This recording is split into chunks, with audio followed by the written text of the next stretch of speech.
In this game, winners win, and I only back winners. Trainer Kenny McPeak is a proven winner, and his horses are in my portfolio.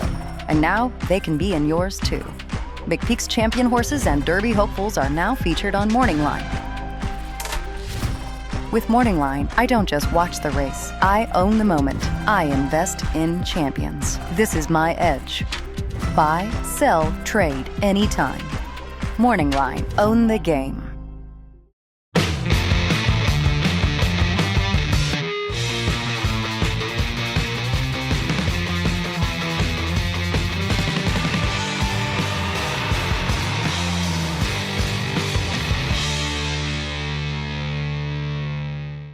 Hi, everyone. Thanks so much for joining us here on the Daily Racing Form YouTube. I'm Gino Buccola alongside Ashley Mailloux with producer Lucia helping us out as we preview the Grade 3 Endeavour over at Tampa Bay Downs. Before we dive into our race preview of that one, we want to let you know about one of the new sponsors of Daily Racing Form videos, morningline.io. Unlock access to some of racing's most coveted bloodlines, mares and colts connected to championship pedigrees. Morning Line is a private SEC-regulated marketplace where approved participants can trade licensed interests in elite racehorses with no ongoing costs. Build your stable only at morningline.io. Grade 3 Endeavour is going to go as race number 9 on Saturday, January the 31st, over at Tampa Bay Downs. $175,000 up for grabs in here. And just looking at the field, Ashley, a couple of horses who I expect to take some money. Down on the inside, you have Candy Quest. This is another situation where she's actually stepping up from 3-year-olds facing older, but she's been facing some nice ones. You see Laurel in, Fion, Lush Lips, and Candy Quest actually finished in front of Destino d'Oro in her last 2 starts. And we saw Destino d'Oro come back and win the Pegasus World Cup filly and mare turf. Also think Aussie Girl coming off of a race where she got pulled up. She actually is probably a player back here again. Al Jafara was another one who was an impressive winner for Chad Brown, but that was way back in April. Yeah, you kind of see some nice names when you go through the run lines for each of these horses, and even Suggesta comes up for a runner. You mentioned Creval d'Oro, Whiskey Decision, Breath Away. You said Lush Lips, Fiona. I mean, these are kind of really interesting fillies and mares in this group, and I think in terms of a betting board, we're handicapping here without the line. I actually think it's going to be a pretty juicy board in terms of it's going to be a race that I look at this weekend and want to wager on, Gino.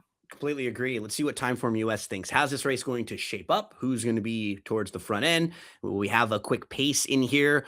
They have Aussie Girl sort of getting the lead by default because, quick glance through the field, it doesn't really have that much early speed in here. Although I wouldn't be shocked to see horses like Love You Anyway, Starship Impulse being a little more forward and maybe Aussie Girl sitting just behind them. I think she likes to kind of track off a little bit, but I think what it tells you is they're probably not going to be flying up front early on.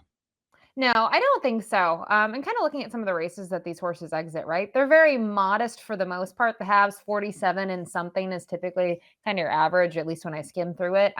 Sometimes even slower than that. So I would pretty much have to agree with this. I do think horses like Love You Anyway, I know she looks like she could be forward. We'll see because she was forward last time out because they did go awfully slow in New York. Let's meet the field for the Grade 3 Endeavour. $175,000 up for grabs on Saturday, race 9 at Tampa. Candy Quest is a Grade 3 winner, but she has not raced since October. She does exit some live races that we've hit on a little bit. The QE2, Lush Lips wins that race, comes back and wins the Grade 2 Miss Revere next out. Fion was the winner of the Grade 3 Jockey Club Oaks.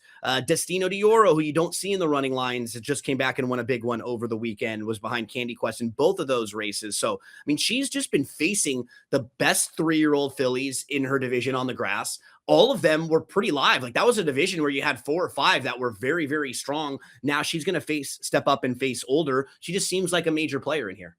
She does. And I think, you look at the win at Woodbine in the Ontario Colleen, good performance. She comes back in Kentucky Downs. She has to go an additional 5/16.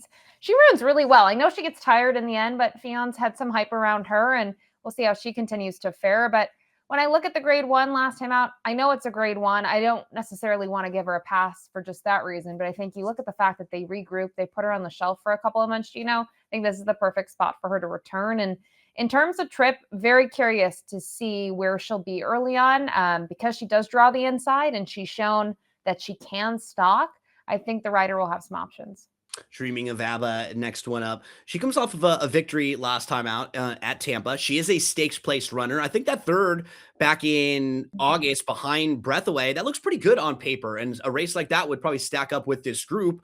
I just kind of want to see one more race from her against this level and see if she really does fit with them. What do you think about Dreaming of ABBA here? I would agree with you. I think the Monmouth race is kind of enticing. Her just Tampa form in general on the grass would be another selling point. But you bring up the point of, this level. I want to see another big performance from her. And I just think overall, her buyers are a little stagnant. So I just Yeah. want to see that next sort of progression and big step forward to really think about her in races like this. We moved to Scythian. She won a grade 2 back in 2024.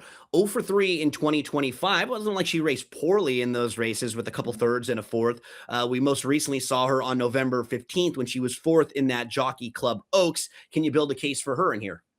Had some really rough run lines when you look at them in terms of the words used. Yeah. Pulled, blocked, checked, stumbled at the start. And she's run okay in those races. She hasn't run, I don't know, phenomenal in them. So that's kind of what makes me a little weary of her in a spot like this. But obviously, she has talent. She showed that back in 2024. But another one that I think I would have liked to seen a little bit more before kind of using her in this race. The lightly raced Al Jafara has won 2 of her 3 starts. One of those was when she came to the U.S. She came into the Chad Brown barn. That was back in April when she was last of 12 at Keeneland early on, maybe about 8 lengths off. And she makes a big 4-wide move. She was very impressive that day, but we haven't seen her now in what's coming up on like 10 months or so. And she is a little light on speed figures, kind of lightly raced overall. I think it does show you the confidence that Chad Brown has in her, that he puts her in this spot off of the long layoff and, against Graded Stakes Company. Yeah, and the buyer was just a 78, but the pace wasn't all that quick. And this is a filly that was dead last in her North America debut and wins like this. And it's pretty effortless. So I have a feeling they're sitting on a really good filly, and they had to be patient with her. You see that her last race was in September 24. She didn't start working till almost the new year going into last year. And they had to put her on the shelf once again, but she seems to be training well since they've gotten her back in training in the fall, and probably have to think that a lot of people are going to gravitate towards her, Gino. Aussie girl comes off of a race where she just got kind of pulled up in the race. She was sitting in a pretty good spot, and the horse inside of her floated way out, and she got pushed out. And then Tyler Gaffleon just didn't really persevere with her. So I'm not too concerned from like the instance where it wasn't like she fell. It wasn't like she took a really bad step or kind of got pulled off. Nothing physically happened to her. The horse inside of her just blew the turn, and it forced her to go way, way out. So I think you can probably eliminate that race and come back and play her off of her form like she had in October if you liked her. And I think in this spot, it's a really nice spot for her when you go back and look at some of the races she was running, before that. She wins the Noble Damsel. She's in Too Tough in races like the Matriarch there. I think the dirt race, you can probably put a line through it. I could see her just sitting a really nice trip in a race that is competitive, but nobody scares me in this race, Ashley. I think she just sits a good spot, and maybe she's a better price just because of that race last time out that a lot of people might get scared off of. Yeah, I would say her best race, in my opinion, is probably the win at Keeneland in 2024. She beats Saffron Moon, who's done some good things on the racetrack. She came back to win after that. It was her lone start here with Lasix. I don't think it's a huge deal, though. As you mentioned, she's won again since then. October's been a good month for her, as that was her next win the following year. Yeah, I think there's nothing really to harp on her or kind of criticize her for. She could be dangerous, especially in a race that doesn't have a ton of speed on paper. I wouldn't talk anyone off of her. She's not going to be my top pick in here, but I can see what there's to like about her. We move to Madame Mischief. Just won for the last 20, and that win was as a heavy favorite at Monmouth Park back in June of 2025. So I just don't see enough of those winning type efforts from her recently. What do you think about Madame Mischief's chances here? Yeah, she's tough for me. They've tried stretching her out. Now they're going to cut her back in distance. I just don't love her body of work. And kind of look at her turf record. Again, she's 2 for 22 lifetime, 2 for 19. She's technically a non-winners of 3 type. And I just wish, and sometimes when you look at this, that she would kind of drop down a little bit and get some of that confidence and then build from there, because she does have some stakes races in 2024 that they're pretty good. Looking at Bell of Rights, her form in 2024 and 2025, I could have made a case for her off of some of those races. But then on December the 20th, the end of 2025, her final race, she's behind Public Defender. She's 23-1 in that race in the Swanee River, and she just did not show anything at all when she was in a kind of against a similar class level. So I don't really know what to do with her now in this spot. Could she run better? Second start off the short break? Sure, but I think she may need softer company than this. Can you make a case for Bell of Rights? I think there are races you can kind of cherry pick, and they're quite good. And she really hasn't done a ton wrong in her career, but she is coming in here off of one of her worst efforts to date, in terms of where she finished, and it was stakes competition. I guess my confusion, Gino, is I don't know what sort of trip she wants. Go through her races. I mean, I don't know. When I factor in the pace, I'm not making the arguments in some of these. Maybe the Laurel race where they went too quick for it early on, so she closed from off of it and it worked. But I don't know where she wants to be placed in her races. Charlie's Wish had back-to-back nice performances recently. One on the synthetic at Gulfstream Park, another one on the turf. But this is tougher than what she's been facing. Just feels like, looking at the rival that she's been behind recently, Starship Impulsive has gotten the better of her a couple times. So she's going to have to improve on that rival. And both of them are going to have to get a little bit better to improve on a couple others in here. Yeah. Her last two I actually like, and I don't mind the race 4 back when she was third, but she did face Starship Impulsive. I can't use her in here, but I'll say, she has some backlash. And you look at some of her races where she's getting minor shares. Look at some of the names as you go through her past performances. She's a pretty handy racehorse, and she's been with David Fox for a long time. I was trying to make a case for her on the under spots too. She was one of those horses that just kind of missed out on the margins for me. Love You Anyways. Grade 3 place last out. Lately raced filly with some upside. She has some speed. She can sit off a little bit. She jumped up with her best career effort in the Pebbles when finishing second most recently. What do you think about her in here?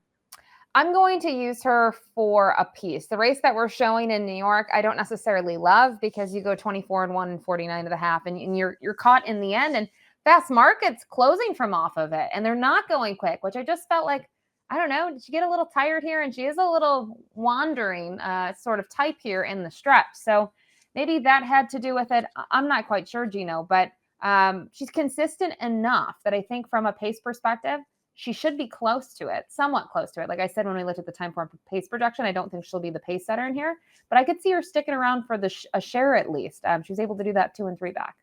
Starship Impulsive is naturally one of the quicker in here. You could probably forgive her last race. She was favored that day, and it was one of those situations where I think something happened before she had a couple months off, because everything prior to that was very, very good from April to September. Really nice stretch of races there. What do you think about Starship Impulsive? I think from a pace perspective, if you think Aussie Girl's going, you have to think she's going, and what could happen there. This filly doesn't really like to rate. They've tried it a handful of times, and it worked a little bit earlier in her career. But as of recent, Gino, she's going quite, usually quite fast early on, or at least trying to chase the quick fractions. We round things out with Public Defender, who closed well for third late in the Swanee River there. That was behind Creval Dioro, who came back and ran pretty well in the Pegasus World Cup filly and mare turf. This will be the second start for Safi Joseph Jr. for Public Defender, and her 2025 form was very nice. She's still a lightly raced 5-year-old mare with some upside in here, Ashley. She does have some upside. You mentioned it. Second start in this barn now. I think she ran fine in the first start. We didn't see necessarily a progression from her, and she took some respect, but she closes here. She finishes well, and you can see her there towards the inside. But the top 2 were clear of her, including Creval d'Oro, and moving on up. So we kind of know where they've raced since then. Kind of gives you maybe a little bit of a class indicator. I think she's sneaky in here. Let's move to selections as we finish up our preview here. We'd always love to hear from you. Drop a comment in the section below. You're going to go with Candy Quest, who I think is definitely a major player, one of the top tier contenders. Yeah, I don't know what she'll be on the morning line, because she comes out of a grade 1, and this is class relief, Gino. But at the same time, I don't know. I think there are others here that are going to take some respect, especially the Chad Brown runner, Al Jafaro, who I use underneath. And I see you toss that one. You do use Candy Quest, but you go to the Aussie Girl here as the top pick. I don't think anyone should be that short of a price in here. I'm very curious at what the board will look like. Because I agree with you. Candy Quest is bettable. Aussie Girl, I wouldn't want to take too short of a price on. You look towards the outside. Can you make a case for horses like Starship, Impulsive, and Public Defender? And then Al Jafara, I completely agreed with you there. Like, there's a horse that would not shock me at all. Even Scythian wouldn't be too big of a shock. So I thought it was more competitive than maybe one or two horses being a short price. We'll see what it all ends up at when said and done on Saturday at Tampa Bay Downs.